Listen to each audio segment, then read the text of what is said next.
Bom, concluindo, né, aí o nosso capítulo que fala sobre a descoberta da genética, no livro de vocês, lá na página 188, tem esse texto aqui que fala sobre o mapeamento do genoma humano, tá? Após 15 anos, promessas do genoma humano se tornam palpáveis. Então, apesar de todas as descobertas, né, realizadas aí pelo nosso Darwin, depois por Mendel, a gente ainda não descobriu tudo, né, gente? Fato fato verídico, né, e atual que nós estamos vivenciando, né, é em relação a esse mapeamento do código genético do vírus, né, ainda é objeto de muitos estudos para os nossos cientistas aí. Bom, a correção do nosso exercício que foi sugerido na aula passada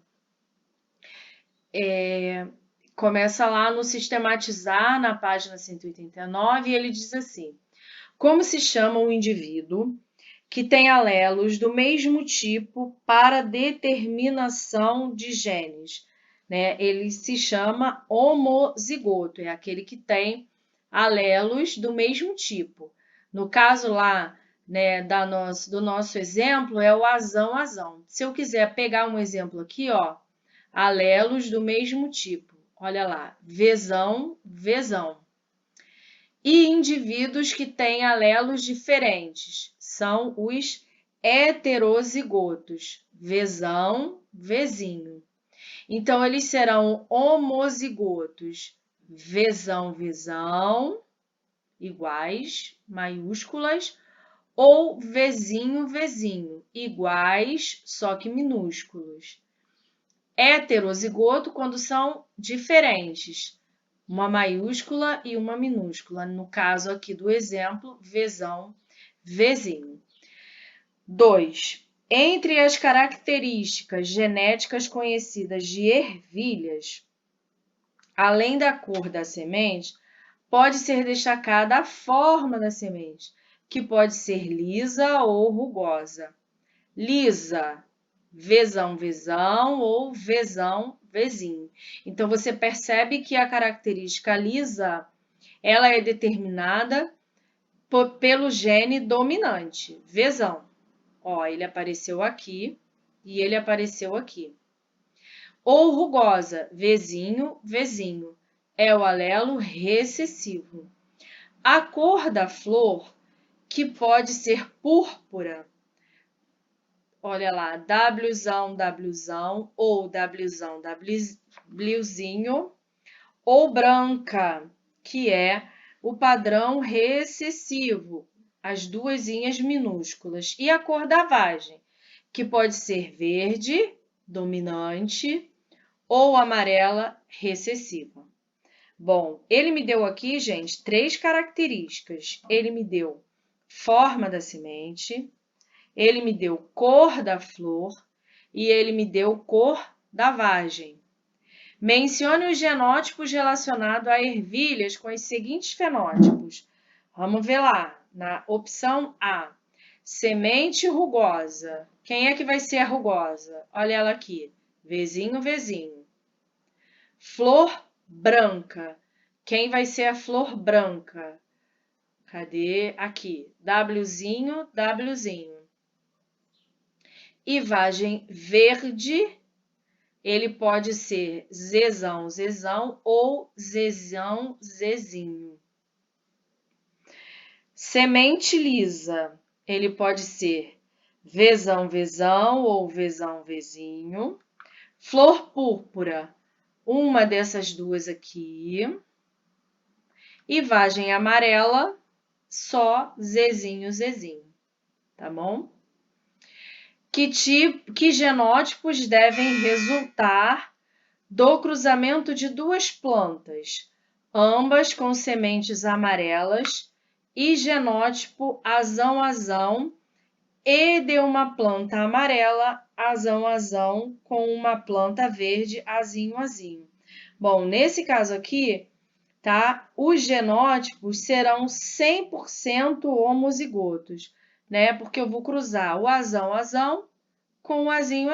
Então, todas elas vão ser azão com azinho, ok? Bom, refletir número 1. Os camundongos são os animais mais usados nas pesquisas da área médica para estudar doenças e medicamentos, antes de serem testados em humanos. Explique por que eles são mais usados do que parentes evolutivos mais próximos do ser humano, como os chimpanzés. Bom, a explicação aí, né, mais plausível é que a utilização de camundongos e ratos deve-se ao fato de serem mamíferos. Eles também compartilham grande semelhança genética com os seres humanos, tá? Além disso, eles são menores, têm um tempo gestacional mais curto e isso torna a manipulação mais fácil e prática do que dos próprios chimpanzés, que são considerados animais silvestres. É importante também lembrar que camundongos e ratos podem ser utilizados em trabalhos científicos, né? Existe uma autorização para isso, pois também existem camundongos silvestres, tá bom? Então, por eles serem de fácil, né, de fácil criação, né, cria com mais facilidade, o tempo gestacional é menor, então eles são os que têm características mais próximas da espécie humana. Por esse motivo, eles são utilizados aí, né, em pesquisas na área médica, ok? Bom, como tema da nossa aula de hoje, projeto Genoma Humano, né? E a gente já viu todas as descobertas. E lá no nosso livro ele fala, né, que ainda existem estudos, né? O genoma ainda é alvo de grande curiosidade dos cientistas, né? O conceito é um projeto científico internacional para o mapeamento do genoma humano. O objetivo geral desse projeto é a identificação e registro de todos os nucleotídeos do genoma humano. Finalidade: compreensão, tratamento e prevenção de doenças genéticas humanas. Como esse projeto surgiu? O projeto foi fundado em 1990 por Edma Nogueira, com prazo de conclusão de 15 anos, que foi aquele texto que a gente viu lá no livro de vocês. James G. Watson, na época chefe dos Institutos Nacionais de Saúde dos Estados Unidos, assumiu inicialmente a direção do projeto. Em 1990, o PGH, Projeto Genoma Humano, tinha o envolvimento de mais de 5.000 cientistas de 250 diferentes laboratórios, que contavam com um orçamento, segundo diferentes fontes, que variou entre 3 bilhões a 53 milhões de dólares.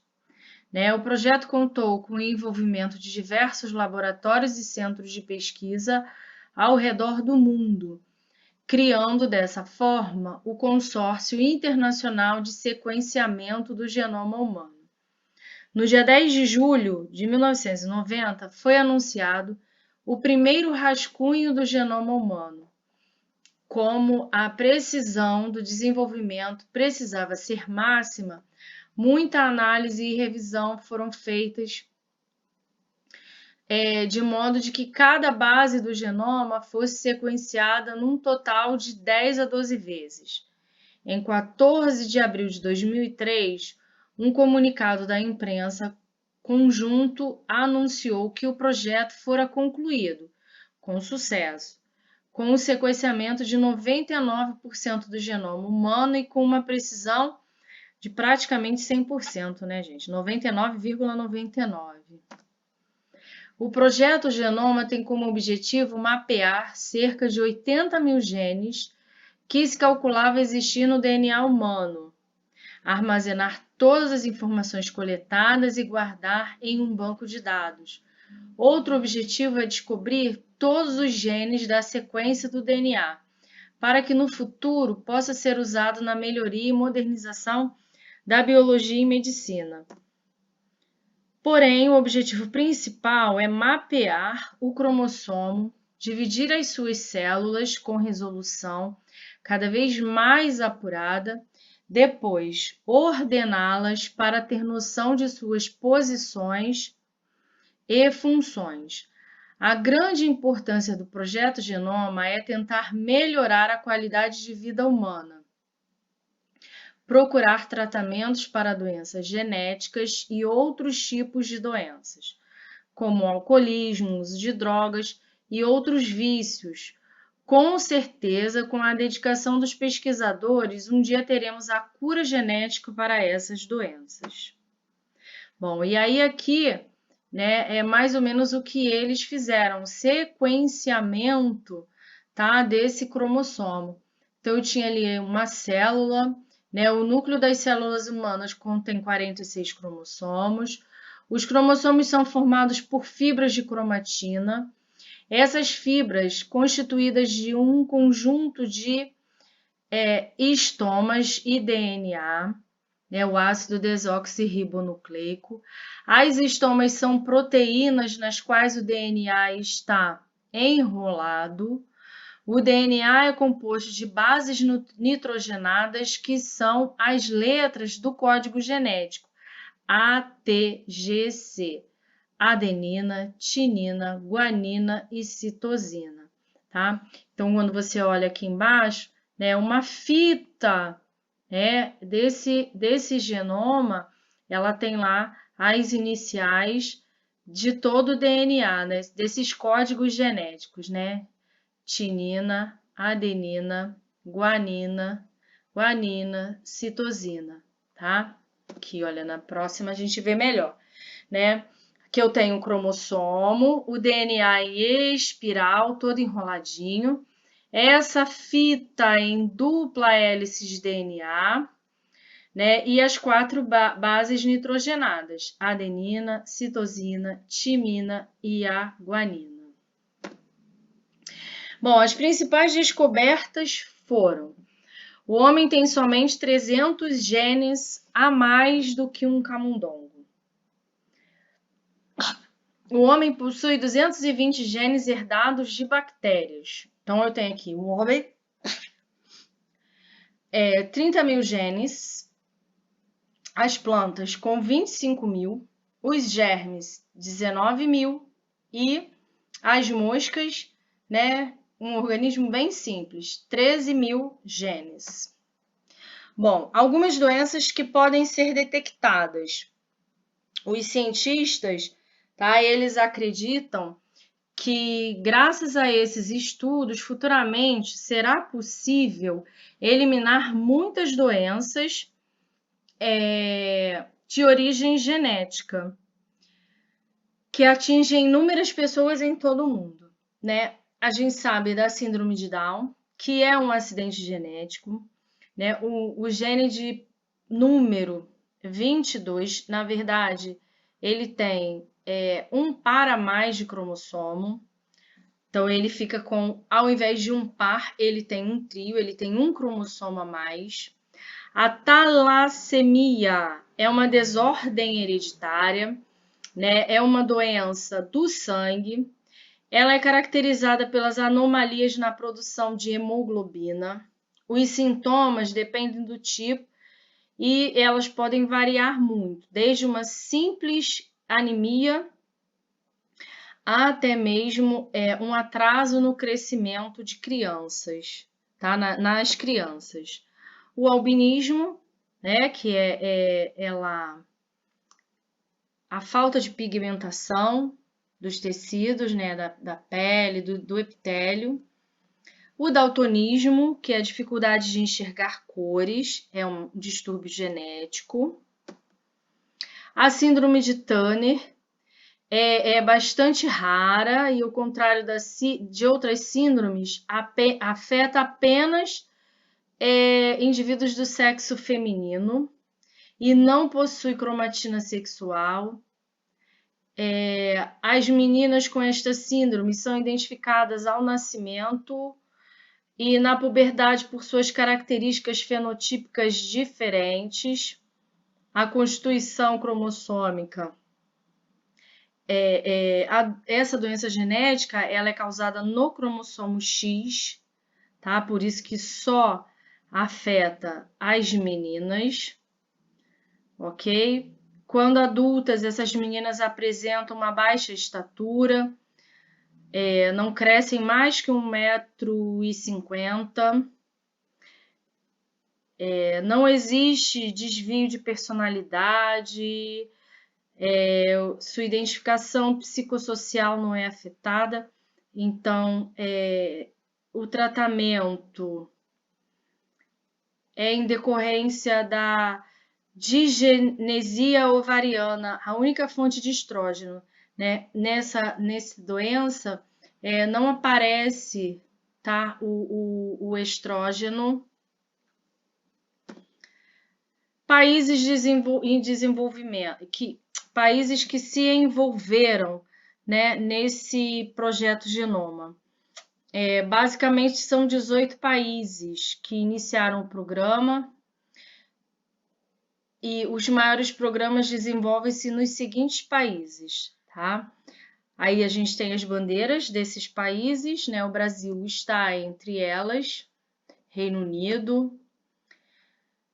E os países alguns países em desenvolvimento, não incluídos na relação, participam através de estudos de técnicas de biologia molecular, de aplicação em pesquisa genética e estudos de organismos que têm interesse particular para as suas regiões geográficas, né?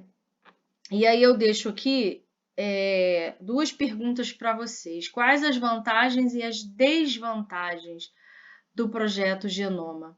Tá? Eu quero que vocês me enviem essa reflexão juntamente com o exercício que vocês vão fazer nesta semana. Tá? O que traria de vantagem e o que traria de desvantagem, né? Essa conquista genética e o projeto Genoma. Tá, gente? A gente se vê aí na próxima aula, ok, queridos?